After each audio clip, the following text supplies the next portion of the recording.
Hello coders, कैसे हैं आप सब? उम्मीद करता हूँ अच्छे ही होंगे। मेरा नाम है अमित और स्वागत है आपका इस रिएक्ट जेस सीरीज़ की एक और वीडियो में।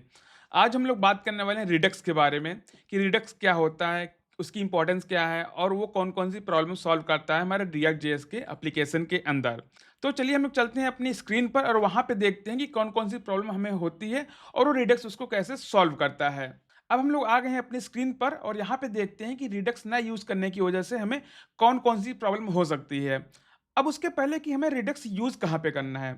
अब ऐसा तो है नहीं कि रिडक्स हमें हर एक एप्लीकेशन में ही यूज़ करना है, ज़रूरी नहीं होता ये। क्यों? क्योंकि अगर हमारा एप्लीकेशन छोटा है और जो हमारा इनबिल्ट यूज़ कॉन्टेक्स्ट है या फिर हमारा जो यूज़ स्टेट है, अगर उसकी हेल्प से हम लोग अपने स्टेट को मैनेज कर पा रहे हैं, तो वहाँ पे हमें रिडक्स यूज़ करने की ज़रूरत नहीं पड़ती है। रिडक्स हमें यूज़ कहाँ पे करना है? जैसे कि हमारा कोई बड़ा-सा एप्लीकेशन है और उसमें बहुत सारे स्टेट्स हैं, जो अक्रॉस द कंपोनेंट यूज़ हो रही हैं। तब हमें वहाँ पे रिडक्स का यूज़ करना होता है। अब हमें प्रॉब्लम देखते हैं कि कौन-कौन सी होती है अगर हमारा एप्लीकेशन काफ़ी बड़ा है और मल्टीपल जो हमारे कंपोनेंट्स हैं वो एक दूसरे के स्टेट शेयर करना चाहते हैं। सो यहाँ पे देखते हैं कि जैसे हमारे पास ये पूरा का पूरा एक एप्लीकेशन है, ठीक है? ये जो हमारा मेन कंपोनेंट है इसी को हम लोग मान लेते हैं ऐप कंपोनेंट जो कि हमारा मेन होता है। अब हमें क्या करना है कि ये जो हमारा मेन कंपोनेंट है इसके एक स्टेट को इस वाले चाइल्ड में यूज़ करना है। तो इसमें हमें क्या करना पड़ेगा? पहले कंपोनेंट जो हमारा मेन कंपोनेंट है वहाँ से कंपोनेंट ए में डालना पड़ेगा, फिर कंपोनेंट ए से हमें उसको चाइल्ड में डालना पड़ेगा। तो ये जो हमारा कंपोनेंट ए है इसके अंदर जो हमारी स्टेट यहाँ पे जाननी है, वो यूज़ हो रहा हो या ना हो रहा हो, उसे हमें कंपोनेंट ए के अंदर पास करना ही पड़ेगा। अभी तो ये हमारे पास 2 ही कंपोनेंट है, लेट्स सपोज़ ये जो चाइल्ड ए है इसके अंदर एक कंपोनेंट और होता, तब हमें यहाँ से इसके अंदर, फिर इसके अंदर, फिर यहाँ से उस वाले के अंदर हमें डालना पड़ता। जबकि इन दोनों के बीच में हमें ज़रूरत इसकी नहीं है, फिर भी हमें यहाँ पे डालना पड़ता। पहली प्रॉब्लम ये है, जिससे कि हम लोग क्या कहते हैं प्रॉप ड्रिलिंग, ठीक है? तो हमारी रिडक्स की हेल्प से प्रॉप ड्रिलिंग की भी समस्या सॉल्व हो जाती है। उसके बाद दूसरी समस्या क्या है? अब जैसे कि जो हमारी चाइल्ड ए है, इसके अंदर एक बटन है और इस बटन की क्लिक पे हमें क्या करना है? चाइल्ड बी में कुछ अपडेट करना है या फिर जो चाइल्ड ए के अंदर कोई स्टेट है, उस स्टेट को हमें अपडेट करने के बाद चाइल्ड बी में यूज़ करना है। तो भी उस केस में हमें क्या करना पड़ेगा कि जो हमारा कंपोनेंट ए है इसके अंदर की स्टेट बनानी पड़ेगी जो चाइल्ड ए से यहाँ पे अपडेट होगी, फिर यहाँ से अपडेटेड स्टेट हमें चाइल्ड बी के अंदर मिलेगी। तो डायरेक्टली हम लोग यहाँ पे शेयर नहीं कर सकते हैं, उसके लिए हमें कंपोनेंट ए में जाना पड़ेगा, फिर वहाँ से चाइल्ड बी में जाना पड़ेगा, ठीक है? तो दूसरी समस्या ये है कि जो हमारा कंपोनेंट के बीच में स्टेट शेयरिंग है वो नहीं हो पाती है, ठीक है? ये तो हमारा चाइल्ड के लिए हो गया। दूसरा लेट्स सपोज जो हमारा कंपोनेंट बी है, इसके अंदर भी हमें यहाँ पे स्टेट को शेयर करना है, तो वो भी हमें आसानी से नहीं हो पाएगा। उसके लिए भी हमें क्या करना पड़ेगा कि मेन कंपोनेंट में स्टेट को भेजें, फिर वहाँ से हम कंपोनेंट बी के अंदर भेजें, ठीक है? अब लेट्स सपोज हमें चाइल्ड ए से इस वाले चाइल्ड ए के अंदर भेजना है स्टेट को, तब पर हमें तो काफ़ी ज़्यादा प्रॉब्लम होगी। जैसे चाइल्ड ए से कंपोनेंट ए में भेजें, फिर वहाँ से मेन कंपोनेंट में भेजें, फिर मेन कंपोनेंट से कंपोनेंट सी के अंदर, फिर यहाँ पे चाइल्ड ए के अंदर जो कंपोनेंट सी के अंदर है, यहाँ पे हमें भेजना पड़ेगा। अब यहाँ पे एक सवाल ये आता है कि चाइल्ड ए से हमें इस वाले चाइल्ड ए के अंदर अपडेट क्यों करना है स्टेट, राइट? तो उसका एक एग्जांपल हम लोग ले सकते हैं, जैसे कि हम लोग चलते हैं अमेज़न की वेबसाइट पर। जैसे कि ये हमारा जो अमेज़न की वेबसाइट है, यहाँ पे ऐड टू कार्ट की एक बटन है और यहाँ पे राइट साइड में जो कार्ट के आइटम्स है वो लिस्ट हुए हैं, ठीक है? अब अगर हम लोग यहाँ पे ऐड टू कार्ट पे क्लिक करते हैं, तब क्या होगा, यहाँ से आइटम उठ करके यहाँ पे ये ऐड हो गया, ये कीबोर्ड यहाँ पे ऐड हो गया। सो अब ये डायरेक्टली तो इस किसी भी पार्ट का कंपोनेंट तो है नहीं कि जो कंपोनेंट यहाँ पे है वही कंपोनेंट यहाँ पर है, ये कहीं और पे है, किसी और कंपोनेंट का चाइल्ड कंपोनेंट होगा, तो यहाँ का आइटम उठ करके हमें यहाँ पे दिखने लग गया।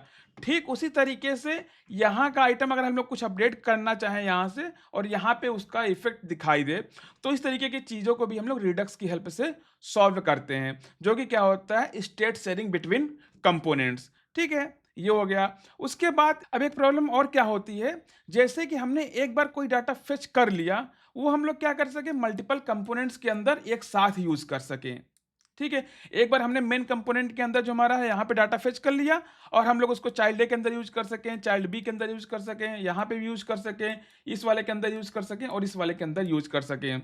मीन्स एक बार फेच करके उसको हमने कहीं पे स्टोर कर दिया और उसको हम लोग अलग-अलग जगह पे बारी-बारी से यूज़ कर रहे हैं, जैसे हमें उसकी नीड पड़ेगी, और किसी भी दूसरे कंपोनेंट से हम लोग उस स्टेट को अपडेट भी कर सकते हैं, जो कि डाटा हमारा एक जगह पे स्टोर्ड है। तो ये कुछ प्रॉब्लम्स थी जिस प्रॉब्लम को रिडक्स ने सॉल्व किया है।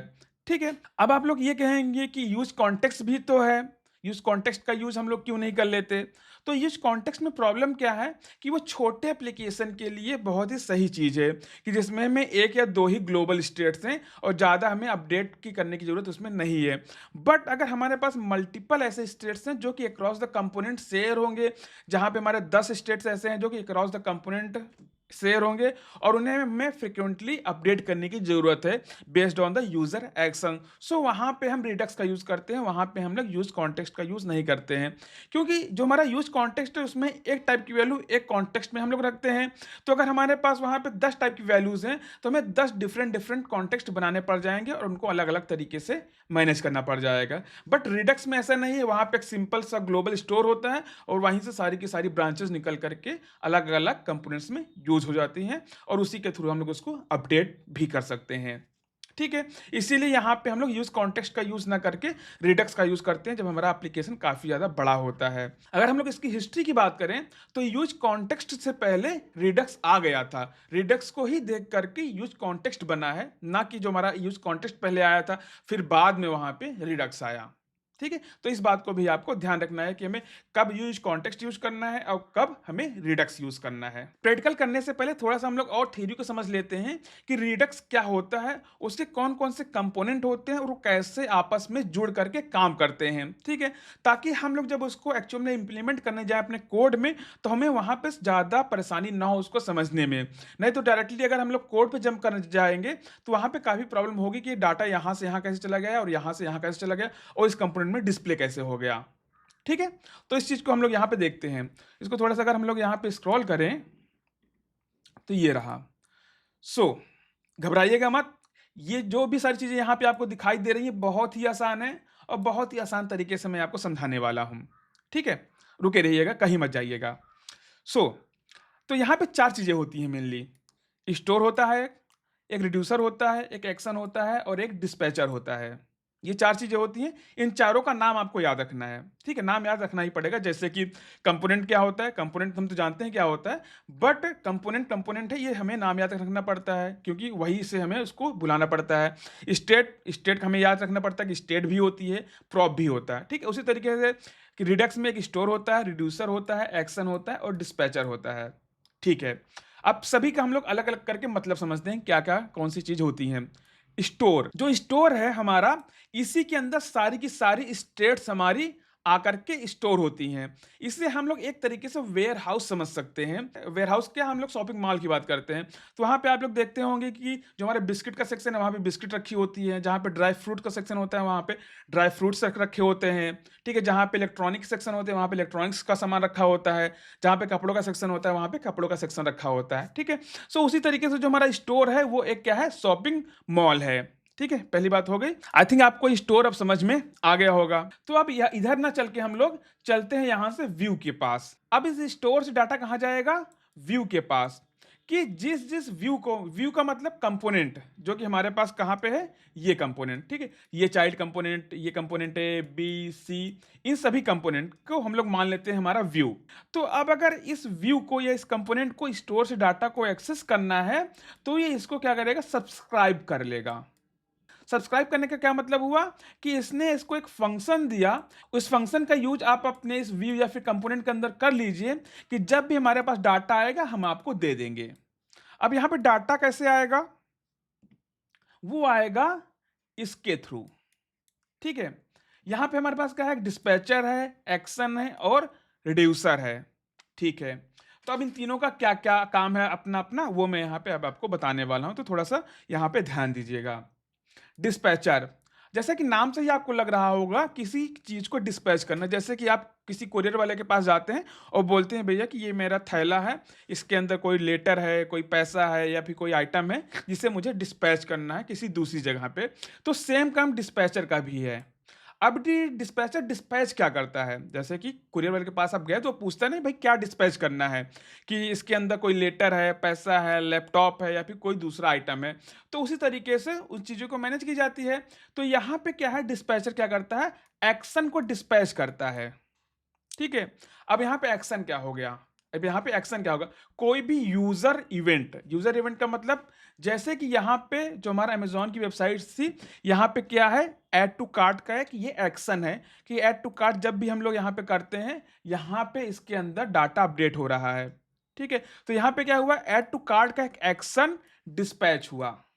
ठीक है? अब इसके अंदर जो हमारा एक्शन होता है उसके अंदर 2 चीज़ें होती है। किस टाइप का एक्शन है और कौन-सा डाटा वहाँ पे भेजना है। डाटा और एक्शन जैसे कि यहाँ पे क्या है ऐड टू कार्ट का एक्शन है, कार्ट में ऐड करने का हमारा एक्शन है और डाटा इसका क्या है ये वाला प्रोडक्ट। तो डिस्पैचर क्या-क्या चीज़ें डिस्पैच करता है? एक्शन उसके अंदर 2 चीज़ें होती हैं कि किस टाइप का उसने एक्शन डिस्पैच करना है और उसके अंदर डाटा क्या होगा। ये चीज़ आपको थोड़ी देर में आसानी से समझ में आ जाएगी। तो ये दोनों चीज़ हो गई, क्या है हो गया एक्शन और डिस्पैचर की बात हो गई यहाँ पे कि डिस्पैचर क्या करता है एक्शन को डिस्पैच करता है और एक्शन क्या होता है जो भी हम लोग किसी बटन पे क्लिक करते हैं, कोई हमारा ड्रॉप डाउन है उसको सिलेक्ट किया, कुछ भी किया वो हमारा क्या एक्शन हो गया और उसके साथ क्या चीज़ें होती हैं 2 चीज़ें होती हैं एक्शन किस टाइप का एक्शन है और क्या डाटा है। जैसे कि हम लोगों ने अमेज़न वाले एग्जांपल में देखा, यहाँ से ऐड टू कार्ट का एक्शन डिस्पैच हुआ, यहाँ पे जाके ये अपडेट हुआ। उसी तरीके से हम लोग चाहे यहाँ पे अगर डिलीट करते हैं तब यहाँ पे क्या हुआ एक्शन क्या था डिलीट का और प्रोडक्ट क्या था जो भी यहाँ पे उसके ऊपर था वो हमारा क्या था डाटा था। अब वो जाता कहाँ पे है? ये एक्शन जो डिस्पैच हुआ वो जाएगा कहाँ पे? वो आएगा यहाँ से रिड्यूसर के पास। अब रिड्यूसर में हम लोग लिखते हैं थोड़ा-सा लॉजिक कि कैसे हमें अपने डाटा को अपडेट करना है। डाटा मतलब स्टेट या फिर स्टोर, ठीक है? अगर मैं इसको स्टोर कहूँ या फिर स्टेट कहूँ तब दोनों चीज़ें हमारी क्या हैं? सेम हैं, ठीक है? आप इसको सेम ही समझिएगा। क्या हुआ? जो हमारा डिस्पैचर है उसने एक एक्शन को डिस्पैच किया रिड्यूसर के पास। अब रिड्यूसर के अंदर थोड़ा-सा एक लॉजिक लिखा होता है कि किस टाइप का एक्शन आया हुआ है और मुझे क्या करना है। जैसे कि क्या है रिड्यूसर क्या है एक ऑब्जेक्ट है, ठीक है? जो रिड्यूसर है हमारा वो एक ऑब्जेक्ट है।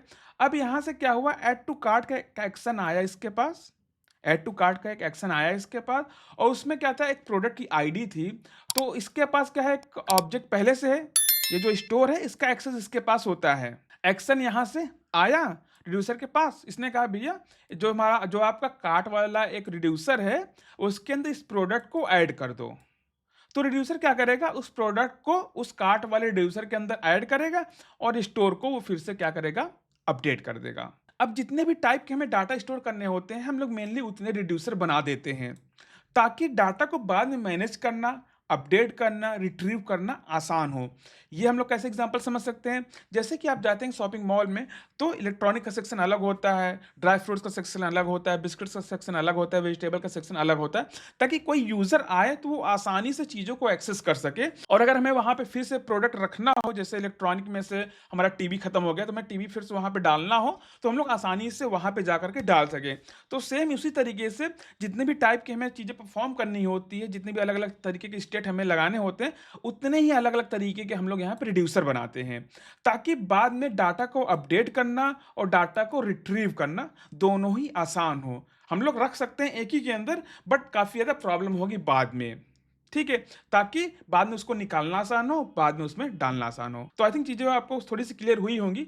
जैसे कि क्या करता है स्टोर क्या करता है चीज़ों को स्टोर करता है। इसका एक काम है पूरी की पूरी चीज़ को स्टोर करके अपने पास रखना। जैसे हमारा एक शॉपिंग मॉल हो गया। ठीक है? और स्टोर क्या से कहाँ चीज़ें जाती हैं? व्यू के अंदर जाती हैं, जो-जो चीज़ें व्यू या कंपोनेंट को एक्सेस करनी होती है। अब उसके बाद क्या है डिस्पैचर और एक्शन, जो हमारा डिस्पैचर है वो एक एक्शन को डिस्पैच करता है रिड्यूसर के पास कि हमें क्या चीज़ें वहाँ पे परफॉर्म करनी है। और रिड्यूसर क्या है हमारा एक ऑब्जेक्ट है जो कि अलग-अलग वैल्यूज़ स्टोर करता है। जैसे कि हमारे पास कार्ट रिड्यूसर हो गया, प्रोडक्ट रिड्यूसर हो गया, यूज़र रिड्यूसर हो गया, तो अलग-अलग टाइप के हम लोग रिड्यूसर बनाते हैं ताकि चीज़ों को हमें बाद में अपडेट करना, फेच करना आसान हो। और जैसे रिड्यूसर में कोई चीज़ अपडेट हुई वो तुरंत से स्टोर को अपडेट कर देता है। और जैसे स्टोर में चीज़ अपडेट होगी जो व्यू यहाँ पे इसको सब्सक्राइब किया रहेगा, मतलब कि यहाँ से डाटा फेच करने के लिए फंक्शन लिखा रहेगा, वहाँ पे नई वैल्यू तुरंत उसको मिल जाएगी। रिडक्स को इम्प्लीमेंट करने से पहले हम लोग थोड़ी सी इसकी हिस्ट्री को देख लेते हैं।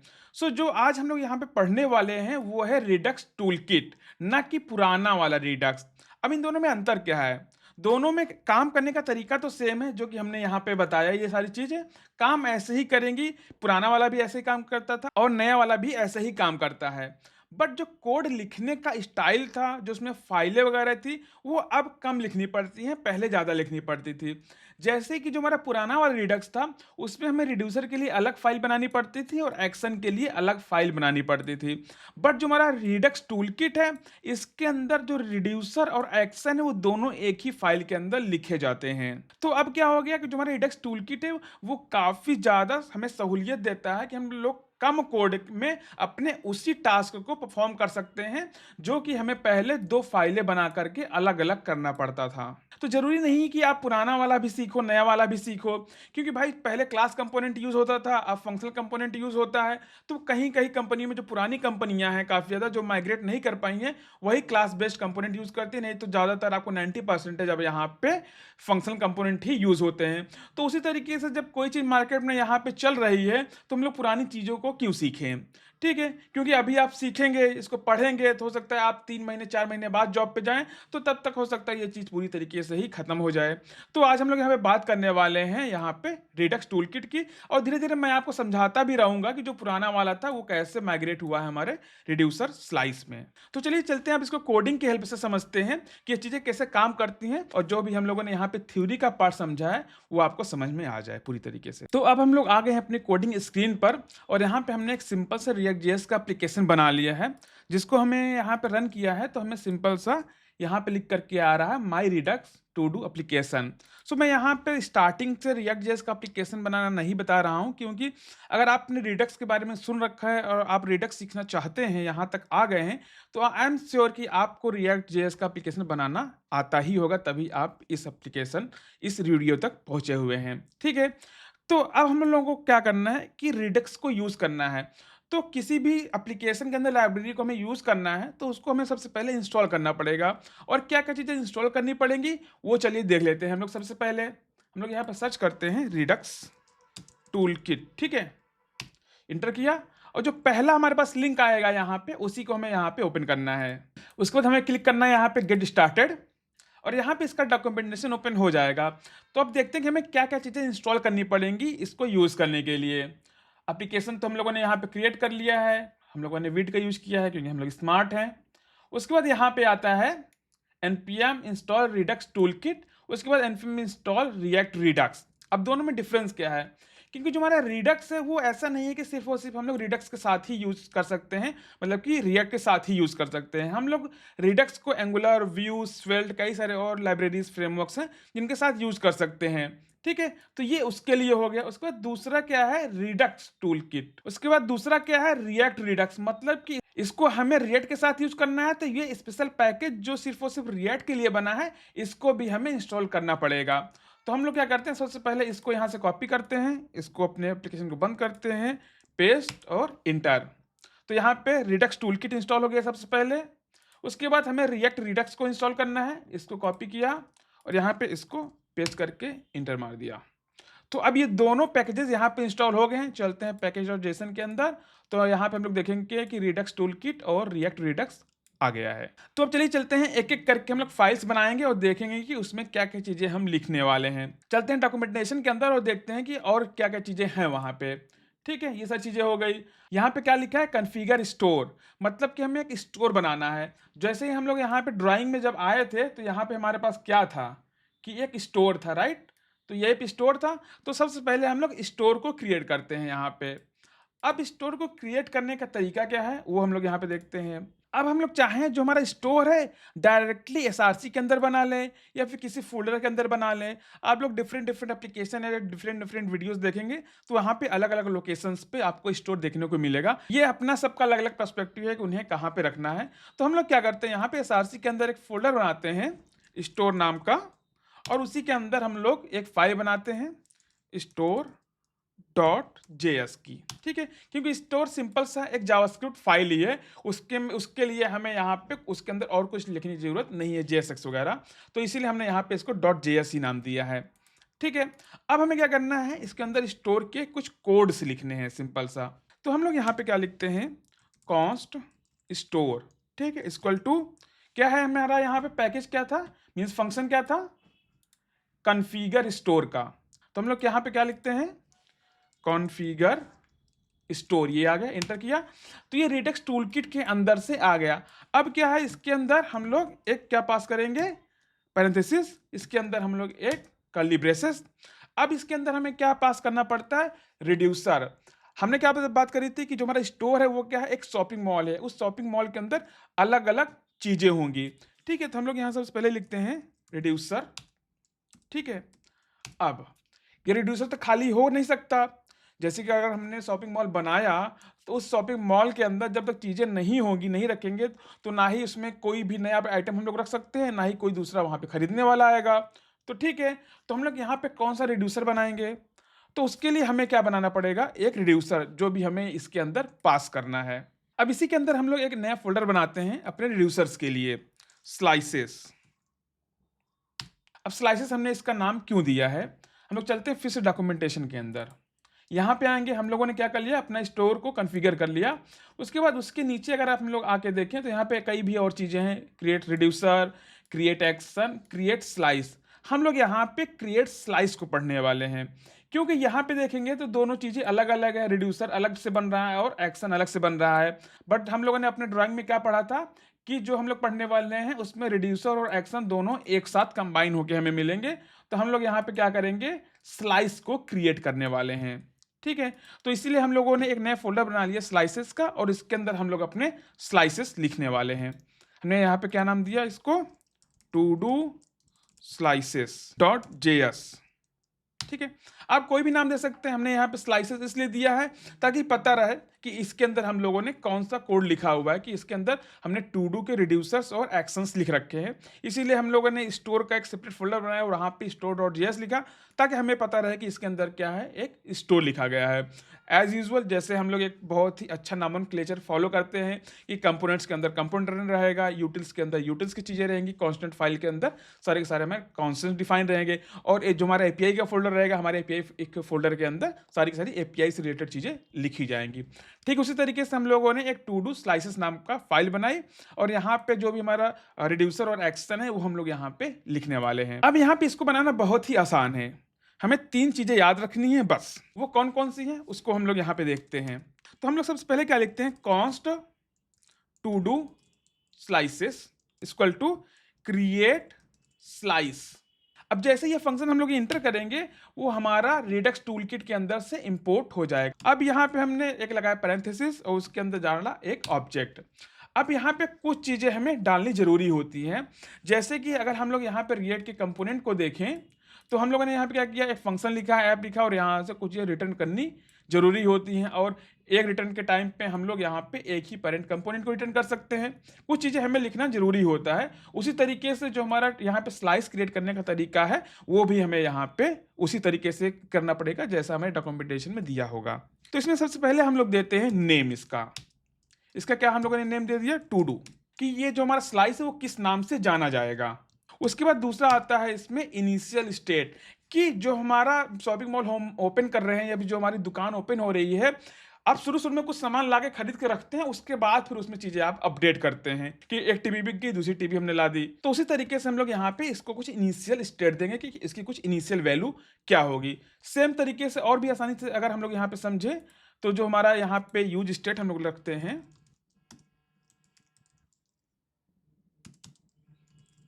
Set count equal to use state. तो यहाँ पे जो भी हम वैल्यू देते हैं वो इसकी इनिशियल स्टेट हो जाती है, कि अगर हम लोग पहली बार काउंट को यूज करेंगे तो पहली बार हमें काउंट के अंदर वही वैल्यू मिलेगी। तो सेम तरीके से यहाँ पे स्लाइसेस के लिए भी वही चीज है। तो यहाँ पे हम लोग लिखते हैं initial value, sorry initial state रहता है। अब इसके अंदर हम लोग कोई ऑब्जेक्ट, वैल्यू, एरे कुछ भी डाल सकते हैं। तो हम लोग यहाँ पे एक अलग से बनाते हैं, const initial state equal to एक एरे, क्योंकि हम लोग यहाँ पे बनाने वाले हैं क्या, एक टू डू। तो टू डू के अंदर क्या रहता है, हमारा एक टू डू हो गया, मीन्स उसका क्या टू डू है, और उसकी एक आईडी रख देते हैं, ताकि जब हम लोग उसको इरिटेट करेंगे, सॉरी जब हम लोग उसके ऊपर लूप चलाएंगे तो उसको हमें एक सेपरेट आईडी मिल जाए। तो हम लोग यहाँ पे लेते हैं एक ऑब्जेक्ट, यहाँ पे हम लोग डालते हैं आईडी, नैनो आईडी। ठीक है, तो जो हमारा ये रिडक्स टूलकिट है इसके अंदर से हमें एक नैनो आईडी फंक्शन मिलता है जो कि रैंडम आईडी जनरेट करके हमें देता है, हमें अलग से क्रिएट करने की जरूरत इसमें नहीं है। ठीक है, और यहाँ पे देते हैं हम लोग इसका name, this is my first, नहीं इसको हम लोग नहीं लिखते, हम लोग लिखते हैं क्लीन द हाउस। ये हो गया। एक और हम लोग यहाँ पे बना लेते हैं टू डू, दो बना लेते हैं। सबसे पहले क्लीन द हाउस, उसके बाद लिख देते हैं हम लोग यहाँ पे ब्रिंग द कंप्यूटर, और इसको हम लोग यहाँ पे इसके ऊपर असाइन कर देते हैं। ये दो चीज़ें हो गई। अब उसके बाद तीसरी चीज़ हमारे यहाँ पे आती है रिड्यूसर्स। लिखते हैं हम लोग यहाँ पे क्या, रिड्यूसर्स। इसको छोड़ देते हैं एम्प्टी अभी के लिए। हम लोग इसको समझ लेते हैं सबसे पहले यहाँ पे क्या क्या चीज़ें हैं।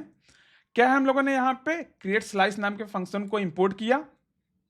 उसके बाद हम लोगों ने यहाँ पे इसको कॉल किया और इसके अंदर हमें तीन चीज़ें पास करनी जरूरी होती हैं एक ऑब्जेक्ट के रूप में। नेम, इस स्लाइस का नेम क्या होगा। उसके बाद इनिशियल स्टेट, इसकी जब हमारी पहली बार में रन होगा एप्लीकेशन तो उसकी वैल्यू क्या होगी। और तीसरा हमारा होता है रिड्यूसर्स। रिड्यूसर्स के अंदर हम लोग अपने एक्शंस को लिखते हैं, वो हम लोग अभी थोड़ी देर बाद देखेंगे। तो इतनी चीज़ें हो गई यहाँ पे। अब इसको हमें क्या करना है, यहाँ पे यूज करना है अपने स्टोर के अंदर। समझ रहे थे ना कि हमें यहाँ पे रिड्यूसर को पास करना पड़ेगा। तो ये जो हमारा स्लाइस है यही हमारा रिड्यूसर है, जो हमारा स्लाइस है वही हमारा रिड्यूसर है। तो हम लोग क्या करते हैं, यहाँ पे इसको यहाँ से एक्सपोर्ट करते हैं। Export default, port default to do slices dot reducer. इस तरीके से हमने इसको यहाँ से एक्सपोर्ट कर दिया। अब इसको सेव करते हैं। कुछ चीज़ें लिखनी कंपलसरी होती है जिसे हम लोग याद करके ही रखते हैं। अब यहाँ से हमने इसको क्या कर दिया, एक्सपोर्ट कर दिया। अब यहाँ पे इसको हम लोग इंपोर्ट करते हैं। हम लोग इसको क्या देते हैं, टू डू कॉलन। अब ये टू डू हम लोग यहाँ पे क्यों लिख रहे हैं कि जहाँ पे हमें इसको यूज करना होगा हम लोग उसको इसी के नाम से यूज करेंगे। टू डू हो गया।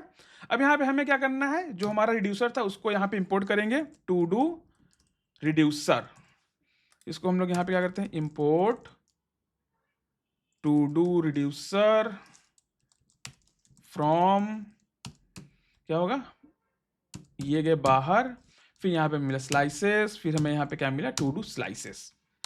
सेव कर दिया, इसको भी सेव कर दिया। इतनी चीज कोई कंफ्यूजन आई थिंक नहीं होनी चाहिए। तो जो भी हमारा यहाँ पे रिड्यूसर था, मीन्स जो हमारा स्लाइस था, इसको हमने यहाँ से एक्सपोर्ट किया डिफॉल्ट, और स्टोर के अंदर इसको इंपोर्ट किया और यहाँ पे इसको इसके ऊपर असाइन कर दिया है। अब इस स्टोर को हम लोग यहाँ से एक्सपोर्ट कर देते हैं। Export default store. क्या इतना करने से हम लोग अपने एप्लीकेशन के अंदर जो भी स्टोर की वैल्यूज है वो उसको यूज कर सकते हैं? नहीं, अभी नहीं कर पाएंगे, क्योंकि हमें अपने एप्लीकेशन को बताना पड़ेगा कि हम लोग रिडक्स को यूज कर रहे हैं, रिएक्ट रिडक्स को यूज कर रहे हैं। ठीक है, अभी तक हम लोगों ने सिर्फ और सिर्फ रिडक्स टूलकिट को यहाँ पे इंपोर्ट कर किया है, रिएक्ट रिडक्स को यूज नहीं किया है। तो पता ही नहीं चलेगा हमारे एप्लीकेशन को कि हम लोग अपने एप्लीकेशन के अंदर रिएक्ट रिडक्स को यूज कर रहे हैं। तो उसके लिए हमें अपने इंटायर एप्लीकेशन को रैप करना पड़ता है स्पेशल कंपोनेंट के अंदर, जो कि रिएक्ट रिडक्स के अंदर से मिलता है। जी हाँ, हम लोगों ने शुरू में देखा था ना, एक रिडक्स टूलकिट था, एक रिएक्ट रिडक्स था। रिडक्स टूलकिट जो हमारा था वो तो सभी के लिए कॉमन होता है, बट रिएक्ट रिडक्स हमारा स्पेशली क्या होता है, रिएक्ट एप्लीकेशन के लिए होता है। तो हम लोग क्या करते हैं, चलते हैं अपने मेन डॉट जेएसएक्स के अंदर और इसी के अंदर हम लोग अपने एप्लीकेशन को रैप कर देंगे, क्योंकि जो हमारा ऐप है यही हमारा मेन कंपोनेंट है, इसी के अंदर हम लोग इसको रैप कर देते हैं। और हम लोग क्या करते हैं, यहाँ पे प्रोवाइडर, प्रोवाइडर एक कंपोनेंट है। अब जैसे ही हम लोग यहाँ प्रोवाइडर को इंपोर्ट करेंगे, ये कहाँ से इंपोर्ट हुआ है, रिएक्ट रिडक्स के अंदर से इंपोर्ट हुआ है। मतलब कि जो हमारा दूसरा वाला पैकेज था अब यहाँ पे यूज हो रहा है, जो कि स्पेशली रिएक्ट के लिए लिखा गया है। ये हमने किया, ओपन क्लोज हो गया, इसको इसके ऊपर डाल दिया। अब क्या इतने से ही इसको मिल जाएगा स्टोर की वैल्यू? नहीं, क्योंकि अभी इस प्रोवाइडर को पता ही नहीं है कि कौन सी वैल्यू हमें चाहिए। जैसे कि आप लोगों ने अगर यूज कॉन्टेक्स्ट वाली एपीआई का देखा होगा वीडियो हमारा, तो उसमें हम लोग उसको एक इनिशियल वैल्यू देते थे, बट यहाँ पे वैल्यू ना लिख करके हम लोग लिखते हैं स्टोर, और इसमें वही स्टोर हम लोग पास कर देते हैं जो कि हम लोगों ने स्टोर फोल्डर के अंदर बनाया हुआ है। तो यहाँ से हमने इसको अंदर इसको इंपोर्ट कर दिया। तो इतनी सारी चीज़ें हो गई। हम लोगों ने क्या क्या तीन चीज़ें की हैं, एक स्लाइस बनाया, उसके अंदर नेम इनिशियल वैल्यू डाल के यहाँ पे रिड्यूसर को हम लोगों ने एक्सपोर्ट कर दिया। उसके बाद फिर हम लोगों ने एक स्टोर बनाया जिसके अंदर कॉन्फ़िगर स्टोर को इंपोर्ट करके उसके अंदर रिड्यूसर को पास कर दिया, जो भी हम लोगों ने बनाया हुआ था टू डू स्लाइस के अंदर से। फिर इसको एक्सपोर्ट कर दिया। उसके बाद जो हमारा मेन डॉट जेएसएक्स था उसके अंदर हम लोगों ने प्रोवाइडर के अंदर अपने मेन एप्लीकेशन को रैप कर दिया, ताकि हमें जितने भी हमारे कंपोनेंट्स बने इसके बाद वहां पे हम स्टोर को एक्सेस कर सकें। इसीलिए हमने इसको यहाँ पे रैप किया है।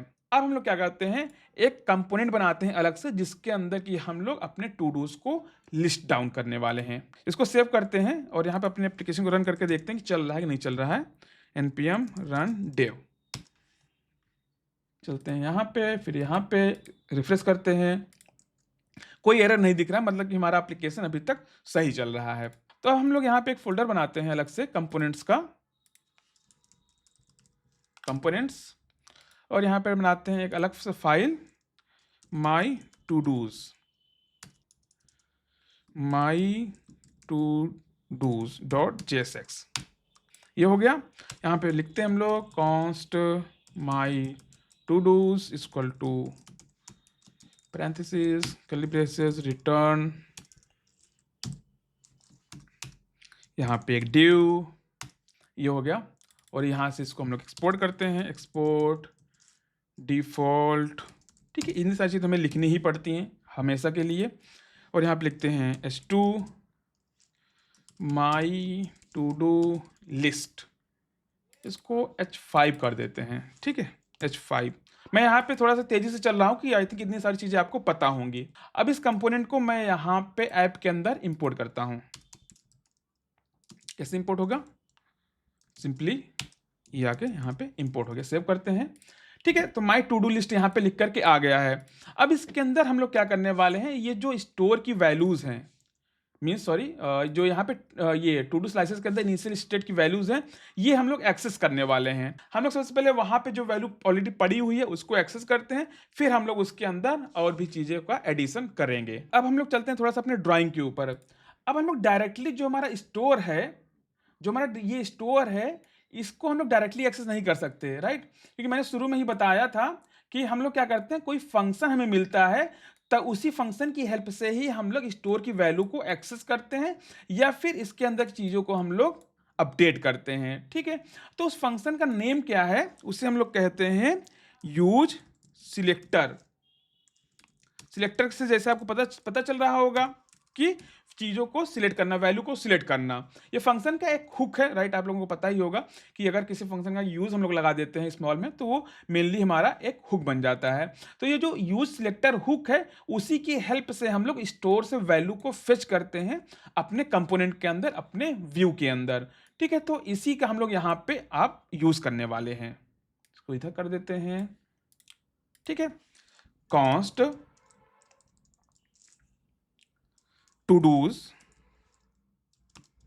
यूज सिलेक्टर, ये भी हमें कहाँ से मिला है, रिएक्ट रिडक्स के अंदर से मिला है। मतलब कि ये हम सिर्फ और सिर्फ रिएक्ट के अंदर ही यूज कर सकते हैं। ये रहा। अब यहाँ पे अगर इसको हम लोग जैसे ही पैरेंथेसिस लगाए, हमें यहाँ पे कुछ चीजें मिल गई, ठीक है। जैसे कि क्या क्या है इसके अंदर, फिर से देखते हैं क्या क्या है। सिलेक्टर स्टेट, मतलब कि इसके अंदर हम लोग क्या पास करते हैं, एक कॉलबैक फंक्शन सबसे पहले, स्टेट, ठीक है। तो ये जो स्टेट है, इसके अंदर हमें पूरा का पूरा स्टेट मिल जाएगा। कौन कौन सा, जैसे कि हम लोगों ने यहाँ पे टू डू डाला हुआ है, लेट सपोज यहाँ पे प्रोडक्ट होता, ठीक है, और यहाँ पे क्या होता, प्रोडक्ट रिड्यूसर, या फिर यहाँ पे होता कार्ट, ठीक है, और यहाँ पे लेट सपोज होता यूजर कार्ट, इसको कर देते हैं। तो सारे के सारे रिड्यूसर हमें इसके ऊपर मिल जाते हैं पहले ही बार में। बट हमें क्या चाहिए, टू डू वाला चाहिए, राइट, क्योंकि हमारे ये टू डू का कंपोनेंट है। तो हमें क्या चाहिए, टू डू वाला चाहिए। तो हम लोग सिर्फ और सिर्फ टू डू को वहां पे फेच कर सकते हैं। हम लोग यहाँ पे क्या करते हैं, to do state dot to do, save करते हैं, और इसको अब क्या करते हैं, कंसोल लॉग करते हैं हम लोग अपने टू डूज को। देखते हैं क्या हमें मिल रहा है, यहाँ पे सेव करते हैं। और अब आते हैं हम लोग अपने एप्लीकेशन के अंदर, चलते हैं, इंस्पेक्ट करते हैं और कंसोल लॉग करते हैं। रिफ्रेश किया तो हमें यहाँ पे क्या मिल रहा है, अनडिफाइंड मिल रहा है। क्यों, क्योंकि हम लोगों ने यहाँ पे क्या किया है, टू डू के ऊपर डाला हुआ है इस रिड्यूसर को। तो हमें वही नेम यूज करना पड़ेगा जो कि हम लोग स्टोर के अंदर डाल दिया है, ठीक है। चलते हैं माई टू डूज के अंदर, यहाँ पे इसको क्लियर करते हैं, अब सेव करते हैं। तो अब यहाँ पे देखेंगे तो जो इसकी इनिशियल वैल्यू है वो हमें यहाँ पे मिलना स्टार्ट हो गई है। तो एक चीज़ मैं आपको यहाँ पे और क्लियर कर देता हूँ, टू डू स्लाइसेस है, यहाँ पर भी वही नेम है और हमारा स्टोर के अंदर भी वही नेम है। तो आप लोगों को लग रहा होगा कि दोनों जगह पे सेम नेम है, इसलिए हमने दोनों यूज़ किया है। अगर हम लोग यहाँ पे इसको टू डूज़ कर देते हैं, इसको सेव करते हैं, तब पर भी हमें वही वैल्यू मिल रही है। तो जो यहाँ पे नेम है इसका, यहाँ पे जो नेम है, इससे इस नेम को कोई फ़र्क नहीं पड़ता है। बट हम लोग सेम इसलिए रखते हैं ताकि हमें पता रहे कि यही वाला हमारा रिड्यूसर का नेम यही वाला स्लाइस का है। इसलिए कि कुछ चीज़ें हमें फॉलो करनी पड़ती हैं। ऐसा नहीं, हम लोग चाहें तो कर सकते हैं एबीसी रख दें, कंपोनेंट का नाम डीईएफ रख दें, एक्सवाईजेड रख दें, बट हमें बाद में पता नहीं चलेगा कि कौन सा कंपोनेंट कौन सी फाइल किसके लिए यूज़ हो रही है। इसीलिए कुछ नेम्स हैं जो कि हम लोग कॉमन रखते हैं, एक ही तरीके से लिखते हैं। तो इसीलिए मैं आपको ये चीज़ यहाँ पे बता रहा हूँ। तो चलते हैं हम लोग अपने कंपोनेंट के अंदर। अब हमें क्या मिलने लगा है, इस टू डूज़ के ऊपर अपना टू डू मिलने लगा है, जो कि इसकी इनिशियल वैल्यूज़ हैं, जो कि हम लोगों ने यहाँ पे डाल रखी हैं। चलते हैं इसको, अब यहाँ पे हम लोग इसको लूप लगाते हैं इसके ऊपर। तो आप लोगों को पता ही होगा कैसे करना है। अब तो आप लोग जीनियस हो ही चुके हैं, इतना चीज़ें पढ़ ली हैं। डॉट मैप आइटम,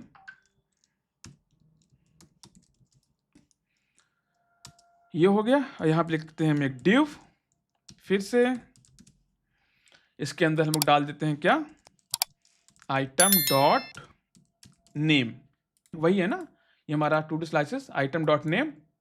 और यहाँ पे क्या है, एक चीज हमें लगानी पड़ेगी, की,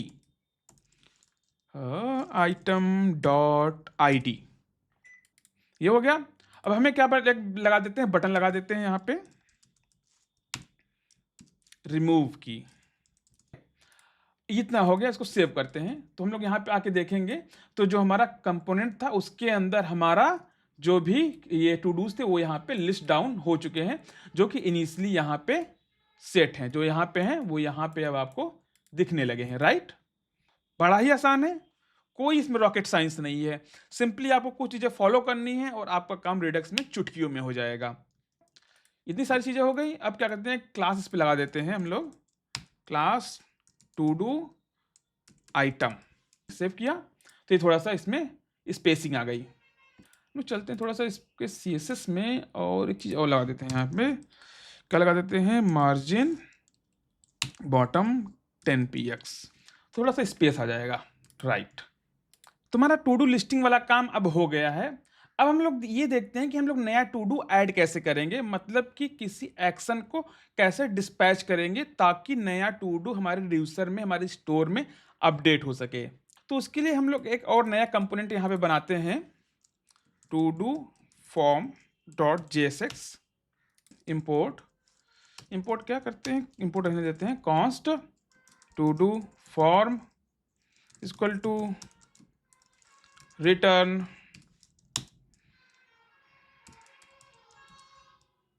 डिव, देते हैं S3 H4 ले लेते हैं, new to do, add new to do कर देते हैं यहाँ पे, और यहाँ पे लेते हैं एक फॉर्म, क्या रहेगा फॉर्म में, इनपुट,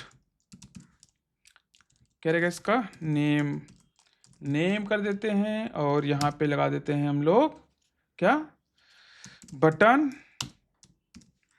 सबमिट, और इसको फॉर्म के अंदर हम लोग ऐड कर देते हैं, रैप करते हैं, सॉरी। ठीक है, ये हो गया। यहाँ पे लेते हैं एक स्टेट, यहाँ पे लेते हैं हम लोग value, set value equal to use state. ठीक है, इतनी सारी चीज़ें हमें करनी पड़ेंगी, क्योंकि जब हम लोग इंटर करेंगे तभी हम लोग चाहते हैं कि हमारा नया वाला टू डू वहाँ पे ऐड हो।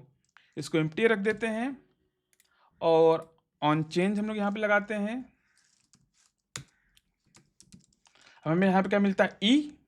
इतनी सारी चीज़ तो आपको पता ही होंगी, इसीलिए मैं इसको थोड़ा सा जल्दी जल्दी यहाँ पे कर रहा हूँ। Set value E dot target dot value पे हमें इसकी वैल्यू मिल जाती है। इतना हो गया।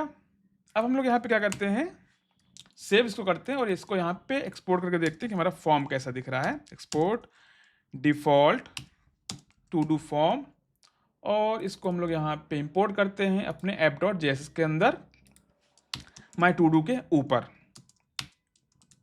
सेव किया तो हमारा यहाँ पे टू डू का फॉर्म बन करके एक अच्छा सा आ गया है। तो हम लोग वहाँ पे क्या था हमारा प्रॉब्लम, कि अगर हम लोग अपने किसी एक कंपोनेंट के डाटा को किसी दूसरे कंपोनेंट में यूज करना चाहें, तो अगर हम लोग उसको स्टेट से मैनेज करते हैं तो हमें सबसे पहले इसकी वैल्यू यहाँ पे, फिर इसकी वैल्यू यहाँ पे भेजनी पड़ेगी। बट रिडक्स की हेल्प से हमारा एक ग्लोबल स्टोर बना हुआ है, यहाँ से वैल्यू यहाँ पे जाएगी, यहाँ पे आ जाएगी, यहाँ पे आ जाएगी, यहाँ पे आ जाएगी, और चाहे अगर 10 लेवल का हमारा चाइल्ड कंपोनेंट है तो वहाँ पर भी वो चीज़ आ जाएगी। तो सेम चीज़ यहाँ पर भी हो रहा है कि हमारा एक चाइल्ड कंपोनेंट कौन सा है, टू डू फॉर्म है, एक चाइल्ड कंपोनेंट हमारा टू डू लिस्टिंग है। तो जो हमारा टू डू फॉर्म है इसके अंदर हम लोग कोई भी नया टू डू ऐड करेंगे तो हमें माई टू डूज के अंदर मिल जाएगा। जबकि जो हमारा मेन एप्लीकेशन है, जो हमारा ऐप कंपोनेंट है, यहाँ पे हम लोगों ने कोई स्टेट मैनेज नहीं की है, वो हम लोगों ने किसके थ्रू की है, रिडक्स के थ्रू की हुई है। तो वो प्रॉब्लम हमारी यहाँ पे सॉल्व होने वाली है, हो चुकी है। चलते हैं टू डू फॉर्म के अंदर। ठीक है, यहाँ पे लगाते हैं on submit add new to do, ये हो गया। कॉन्स्ट फंक्शन ये रहा, ये हो गया। और यहाँ पे क्या लगाते हैं, कंसोल डॉट लॉग, हम लोग क्या यहाँ पे डाल देते हैं वैल्यू, सेव करते हैं। चलते हैं हम लोग अपने एप्लीकेशन के अंदर और इसको रिफ्रेश करते हैं। यहाँ पे कुछ हम लोग टाइप करते हैं और इंटर करते हैं। सॉरी, ये रिफ्रेश हो गया। रिफ्रेश क्यों हो गया, क्योंकि फॉर्म का डिफ़ॉल्ट बिहेवियर होता है कि पेज को रिफ्रेश कर देता है, तो हमें उस चीज़ को रोकना पड़ेगा। ई डॉट प्रिवेंट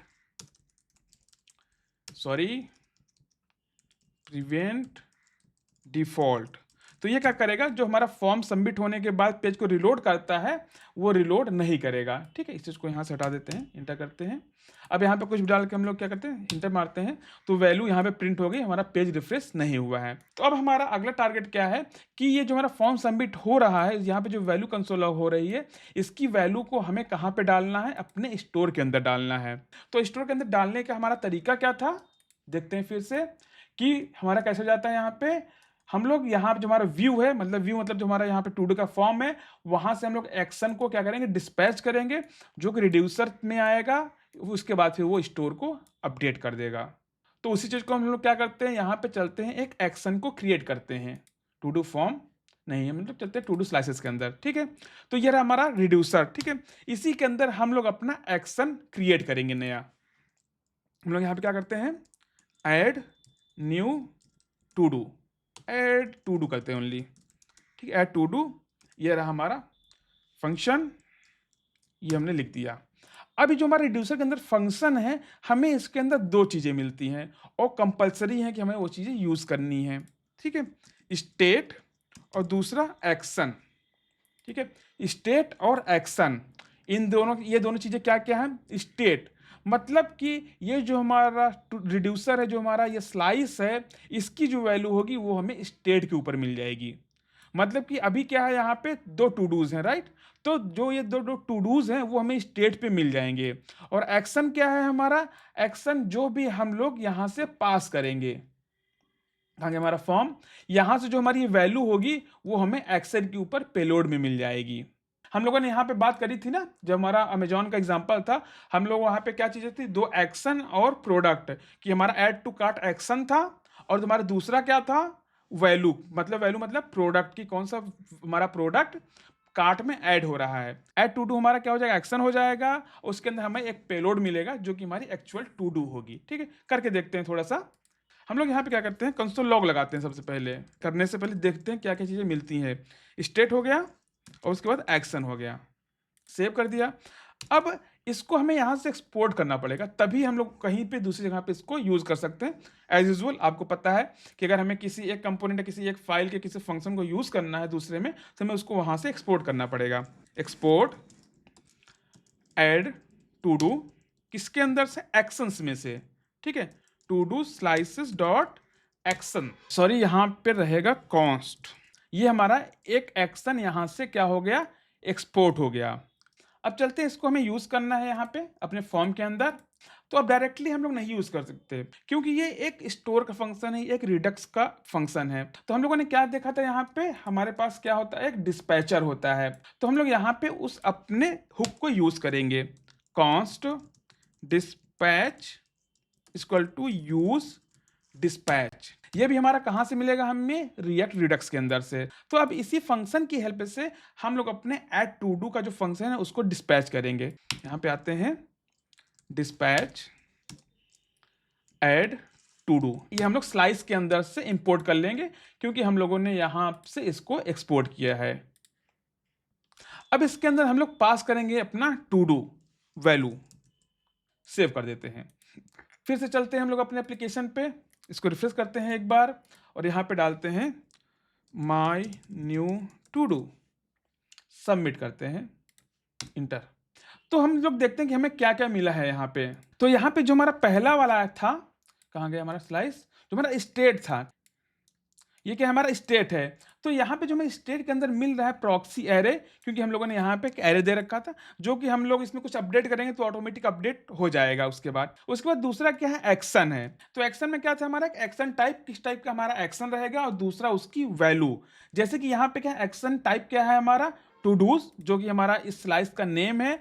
उसके बाद इस फंक्शन का नेम, ये दोनों मिल करके जो हमारा एक्शन का टाइप बना देते हैं, और पेलोड पे हमारी वैल्यू चली जाती है जो कि इस इनपुट फील्ड की वैल्यू थी। तो हमें वो दोनों चीजें ही यहाँ पे मिल गई है। अब हमें क्या करना है कि इसको इसके अंदर जो हमारा इनिशियल स्टेट है इसके अंदर पुश करना है। तो हमें सिंपल सा एक चीज करनी है, स्टेट डॉट पुश, क्योंकि ये एक एरे है, या भी और कुछ काम करना होता तो हम लोग कर सकते थे। उसके बाद क्या है, आईडी, हम लोगों ने यूज किया हुआ नैनो आईडी। उसके बाद नेम। अब जो हमारा पेलोड पे वैल्यू आई है वही हमारा टू डू है डायरेक्टली। इसके ऊपर आप लोग चाहे हमारा एरे हो गया, स्ट्रिंग हो गया, ऑब्जेक्ट हो गया, कोई भी चीज़ यहाँ पे भेज सकते हैं। नंबर हो गया, बुलियन हो गया, कुछ भी आप यहाँ पे भेज सकते हैं। ऐसा नहीं है कि यहाँ पे सिर्फ और सिर्फ एक स्ट्रिंग ही आएगी। नेम हो गया, हमारा नेम क्या है, एक्शन डॉट पेलोड। इसको यहाँ से हटा देते हैं और इसको सेव करते हैं, ठीक है, और रिफ्रेश करते हैं। अब यहाँ पे लिखते हैं माई न्यू टू डू और इंटर। अब जैसे इंटर करेंगे आप लोग देखेंगे कि जो हमारी लिस्ट थी उस लिस्ट में तीसरा टू डू ऑटोमेटिक ऐड हो गया है। हमें और कहीं कुछ भी करने की जरूरत नहीं पड़ी है। हमने एक फंक्शन को डिस्पैच किया अपने फॉर्म से, और उस फंक्शन ने स्टोर को अपडेट किया, और स्टोर से जो हमारा व्यू अटैच्ड है, जैसे कि क्या है हमारा माई टू डूज लिस्ट वाला जो हमारा कंपोनेंट है वो अटैच्ड है हमारे स्टोर से, तो उसने उसको तुरंत अपडेट किया और वो लिस्ट यहाँ पे हमें नई वैल्यू मिल गई। कोई दिक्कत आई थिंक नहीं होनी चाहिए, काफ़ी अच्छे तरीके से बता पा रहा हूँ। अगर आपको वीडियो अच्छा लग रहा है तो वीडियो को लाइक ज़रूर कर दीजिएगा और लोगों के साथ शेयर जरूर करिएगा। बहुत मेहनत लगती है वीडियोस बनाने में ऐसी। यहाँ से फॉर्म हो गया। अब क्या कर देते हैं हम लोग, वैल्यू इसको इम्पिटी कर देते हैं, इनपुट फील्ड, कि हमारा टू डू ऐड हो गया है तो वो इम्पिटी भी हो जाए यहाँ से, ठीक है। नाइस टू हैव फीचर है, ना करो कोई फ़र्क नहीं पड़ता, बट कस्टमर एक्सपीरियंस के लिए करना पड़ता है। सेव करते हैं, रिफ्रेश करते हैं, चला गया my new to do, submit, आ गया। सॉरी रिमूव नहीं हुआ, हाँ सॉरी, रिमूव क्यों होगा, क्योंकि हमें यहाँ पे वैल्यू पे इसको डाला नहीं है। ये जो वैल्यू है हम लोग इस पे इसकी वैल्यू को डाल देते हैं, सॉरी ये वैल्यू रहेगा यहाँ पे। Save, refresh, value not defined, अरे यार कुछ तो गलती हो जा रही है बार बार। सेव, फिर से करते हैं my new to do, enter, ये ऐड हुआ और यहाँ से ये इम्प्टी हो गया। ये नेक्स्ट चीज हो गया। अब हम लोग क्या करते हैं, यहाँ पे रिमूव का भी हम लोगों ने बटन बनाया हुआ, राइट, तो लगे हाथ टू डू को हम लोग रिमूव भी कर देते हैं। अब आप लोगों को समझ में आ गया होगा। सबसे पहले हम लोग क्या करेंगे, एक नया यहाँ पे रिड्यूसर ऐड करेंगे, मीन्स एक नया फंक्शन यहाँ पे ऐड करेंगे, रिमूव टू डू, ठीक है। इसके अंदर हमें क्या क्या मिलेगा, एक स्टेट मिलेगा और एक एक्शन मिलेगा। अब यहाँ पे जो हमारा स्टेट है, अब स्टेट की वैल्यू क्या हो जाएगी हमारी, तीन टू डू, जो हमारे तीनों टू डू ऐड थे, अब हमें स्टेट में तीनों टू डू मिलेंगे यहाँ पे, ये हो गया। अब हमें एक्शन में क्या मिलेगा, क्या मिलेगा, आईडी उसकी हमें चाहिए, ठीक है। तो अब यहाँ पे जो हमारा ये एक्शन है, एक्शन डॉट पेलोड पे भी टू डू की वैल्यू मिल रही थी, बट अब हम क्या करेंगे, यहाँ पे एक्शन डॉट पेलोड पे हम लोग आईडी रिसीव करेंगे। Const to do ID equal to action dot payload. मैं आपको यहाँ पे एक एक एक्शन को प्रिंट करते हुए चलता हूँ कि हम लोग क्या कर रहे हैं, तो हमें क्या चीज़ें यहाँ पे मिल रही हैं। To do ID. अब इस फंक्शन को भी हमें यहाँ से एक्सपोर्ट करना पड़ेगा, जैसे हम लोगों ने यहाँ पे टू डू को यहाँ पे एक्सपोर्ट किया है, सेव किया यहाँ पे, ठीक है। अब उसी को हमें यहाँ पे अपने किस में चलना है, जो हमारा लिस्टिंग वाला पार्ट था वहाँ से हमें उसको रिमूव करना है। तो यहाँ पर भी हमें डिस्पैचर को यूज करना पड़ेगा, const dispatch equal to use dispatch. ये भी हमारा रिएक्ट रेडियस के अंदर से इंपोर्ट हो गया। अब यहाँ एक फंक्शन लिखते हैं, const remove my to do, ये आ गया। अब इस बटन के क्लिक पे हमें ये फंक्शन कॉल करना है, ऑन क्लिक, ये हो गया। इस फंक्शन को कॉल करेंगे यहाँ पे और इसके अंदर जो हमारा आइटम डॉट आई को पास कर देंगे, ठीक है, ताकि हमें इस टू डू की आईडी यहाँ पे मिल सके। इसको थोड़ा सा इंटर कर देते हैं यहाँ पे ताकि अच्छे से हमें दिखाई दे।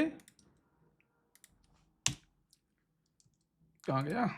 हम लोगों ने यहाँ पे एक फंक्शन को फिर से इसलिए कॉल किया हुआ है, बनाया हुआ है, ताकि ये फंक्शन, ये लूप चलते ही ये फंक्शन कॉल ना हो जाए। अदरवाइज अगर हम लोग यहाँ पे इसको नहीं लिखेंगे, एक नया फंक्शन नहीं बनाएंगे, तो वो चीज़ यहाँ पे नहीं होगी, क्योंकि बटन के क्लिक को काम करने के लिए यहाँ पे उसके रेफरेंस की जरूरत पड़ती है। अदरवाइज हम लोग अगर इसको यहाँ पे हटा देते हैं तो ये फंक्शन कॉल हो रहा है डायरेक्टली, ठीक है। तो यहाँ पे इसकी रेफरेंस इस पे जाएगा और क्लिक होगा तो वो रेफरेंस उस फंक्शन को एक्टिवेट कर देगा।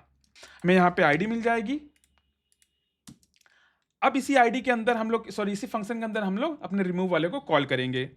डिस्पैच क्या था, रिमूव टू डू, स्लाइस के अंदर से इसको भी इंपोर्ट कर लेंगे। अब यहाँ पे आईडी को हम लोग पास कर देते हैं, सेव करते हैं और रिफ्रेश करते हैं फिर से। अगर हम लोग यहाँ पे रिमूव पे क्लिक करते हैं तो हमें उसकी आईडी मिल गई है। दूसरे वाले पे क्लिक करें तो हमें यहाँ पे दूसरी आईडी मिल गई है। तब इसी आईडी की हेल्प से हम लोग स्टेट के अंदर से वो वाला ऑब्जेक्ट रिमूव कर देंगे, क्योंकि वो सिंपल सा क्या है, एक ऑब्जेक्ट ही है। टू डू स्लाइस के अंदर तो हम लोग यहाँ पे क्या लिखेंगे, रिटर्न स्टेट डॉट फिल्टर, ठीक है। फिल्टर हमें क्या करता है, क्योंकि कोई भी एक एरे, नया एरे रिटर्न करेगा फिल्टर करके। तो हम लोग यहाँ पे कैसे लिखेंगे, item dot ID not equal to action, sorry, to do ID, ठीक है। यहाँ पे क्या करेगा कि जो हमें यहाँ पे टू डू आईडी मिल रही है वो वाला छोड़ करके बाकी पूरा का पूरा हमें यहाँ पे टू डू वो रिटर्न कर देगा। अब इसको सेव करते हैं और इसको फिर से रिफ्रेश करते हैं। तो जैसे हम लोग यहाँ पे रिमूव पे क्लिक करेंगे, जो हमारा वो वाला टू डू था वहाँ पे रिमूव हो गया। इस पे क्लिक करेंगे तो ये वाला भी यहाँ पे टू डू रिमूव हो गया। अब फिर से हम लोग यहाँ पे ऐड करते हैं नया टू डू, ऐड हो गया। क्लीन द हाउस, सबमिट किया, ऐड हो गया, रिमूव किया, रिमूव हो गया। इस तरीके से हम लोग रिडक्स का यूज करते हैं अपने रिएक्ट के एप्लीकेशन के अंदर। तो हम लोग फिर से इसको पूरा का पूरा रिवाइज कर लेते हैं कि क्या क्या चीजें हम लोगों ने पढ़ी हुई हैं और क्यों रिडक्स को यूज करते हैं। बहुत ही जल्दी से रिवाइज करेंगे। अगर हमारे पास प्रॉप ड्रिलिंग की समस्या है तो हम लोग उसको रिडक्स की हेल्प से सॉल्व कर सकते हैं कि मल्टीपल चाइल्ड हैं और पहले वाला पेरेंट का हमें डाटा डीप चाइल्ड के अंदर यूज करना है, या फिर एक कंपोनेंट का डाटा हमें दूसरे कंपोनेंट में यूज करना है जो कि डायरेक्टली रिलेटेड नहीं है, या फिर कोई एक बार हम लोगों ने डाटा को फेच कर लिया और वो मल्टीपल कंपोनेंट्स में यूज हो रहा है और डाटा हमारा चेंज नहीं हो रहा है, या फिर चेंज होगा तो मल्टीपल जगहों से भी चेंज हो सकता है। तो इन सभी कामों के लिए हम लोग रिडक्स का यूज आसानी से कर सकते हैं, ठीक है। ये हो गया। और कब हमें यूज करना है, अगर हमारा एप्लीकेशन काफ़ी बड़ा है, काफ़ी मल्टीपल स्टेट्स ऐसी हैं जो कि अक्रॉस द कंपोनेंट शेयर हो रही हैं और वो काफ़ी ज़्यादा जगहों से चेंज हो रही हैं, तब हम लोग वहाँ पे रिडक्स का यूज़ करते हैं। अगर हमारा एप्लीकेशन छोटा है तो हम लोग वहाँ पे रिडक्स को अवॉइड करते हैं। उसके और भी काफ़ी हमारे डिफरेंट अल्टरनेटिव्स हैं, जैसे रिक्वाइल हो गया, मॉबएक्स हो गया, या फिर यूज कॉन्टेक्स्ट हो गया, उसको भी हम लोग यहाँ पे यूज़ कर सकते हैं। इतना हो गया। अब रिडक्स के कंपोनेंट्स कौन कौन से होते हैं हमारे पास, एक होता है हमारा स्टोर, जिसके अंदर पूरा का पूरा डाटा स्टोर होता है, मतलब कि जितनी भी स्टेट्स होती हैं कि स्टोर के अंदर वो वहीं पे स्टोर होती हैं। जैसे हम लोगों ने शॉपिंग मॉल का एग्जांपल लिया था। अब वहाँ से स्टोर से डाटा कहाँ जाता है, हमारा व्यू के अंदर। जो जो व्यू हमारा उस स्टोर को सब्सक्राइब करके रखता है, उस फंक्शन को यूज़ कर लेता है, उस हुक को यूज़ कर लेता है, वहाँ पे हमें उसकी अपडेटेड वैल्यू मिल जाती है।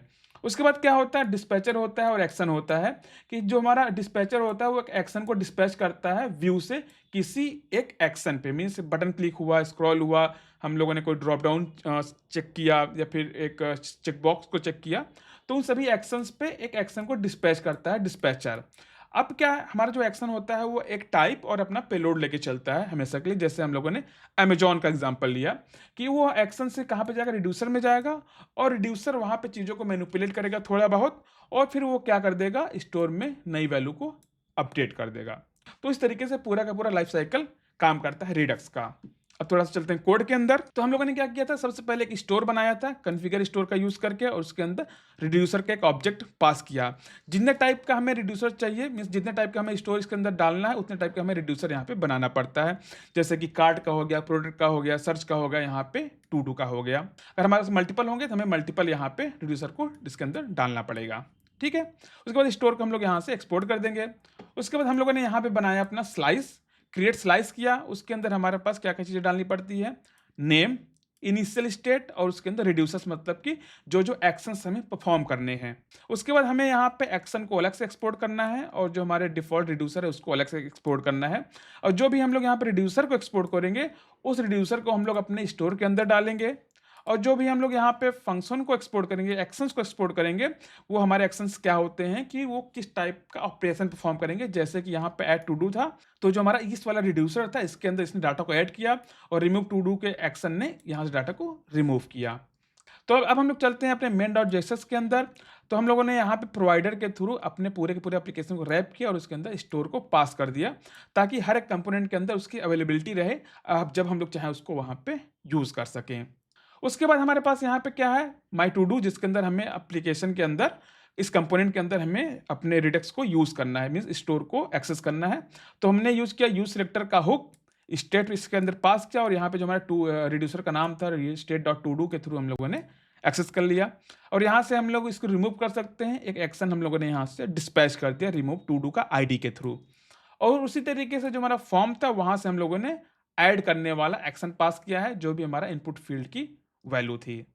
अब जब मैं आपको रिडक्स हिस्ट्री बता रहा था, तो उसमें मैंने आपको एक चीज़ ये बताई थी कि जो मेरा पुराना रिडक्स था, उसमें रिड्यूसर और एक्शन क्या थे, दोनों अलग-अलग लिखे जाते थे, राइट? बट जो हमारा नया वाला रिडक्स स्लाइस है, रिडक्स टूलकिट है, उसमें हम लोग जो हमारा रिड्यूसर है, एक्शन है, दोनों हम लोग एक साथ लिख देते हैं। जैसा कि हम लोगों ने यहाँ पे स्लाइस के अंदर लिखा हुआ है, राइट? ये हमारा एक्शन है और यही हमारा रिड्यूसर भी पूरा माना जाता है।